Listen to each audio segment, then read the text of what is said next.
অবস্থায় পড়া।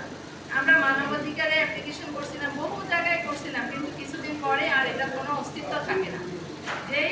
যেই সুবাদে আমাদের রেজওয়ানা আপা রিটটা করে দিছিলেন, আল্লাহ ওনাকে অশেষভাবে মঙ্গল কামনা করুক, এবং উনি আমাদের জন্য যথেষ্ট করেছিলেন, কিন্তু শেষ পর্যন্ত উনিও টিকতে পারেন। মানে বাংলাদেশের 14 জন শ্রেষ্ঠ উপদেষ্টার মধ্যে একজন উনি, কিন্তু ওনারও অস্তিত্ব বিলীন। আমরা কোথায় আছি? এরপরে এখন কিছুদিন আগে যে রায় পাইছে, এই রায় তো সে আগের মতো বেপরোয়া, মানে ন্যূনতম সে জ্ঞান রেখে চলাফেরা করে না। আমাকে যখন এই 2 মাস আগে যখন আমার জায়গার উপর দিয়ে রাস্তাটা নিচ্ছিল, আমি ওনার সাইট ম্যানেজারকে বললাম যে ভাই, আপনি যে আমার উপর দিয়ে 80 ফিট নিচ্ছেন, আপনি কি করছেন? আপনার তো পাশের একটা প্লট ছিল, আমি জানি, সেই জায়গাটাও ওই ভদ্রলোক শুধু লিখেই দিচ্ছে, আজ পর্যন্ত টাকা পায় না।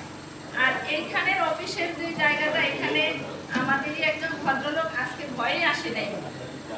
অনেকে আছে যার এলাকায় যাই আবার তার অস্তিত্ব টিকাইতে হবে না, এই দেখা যায় বাসায় যায় তাকে মারধর করবে বা হয়রানি করবে, তার বাচ্চা কাচ্চা হয়রানি করবে, এই জন্য তারা এইখানে এই জন্য আসতে চায় না। তো আমি ওনাকে বললাম যে কলেজে দেখা যাক, আমি তো আর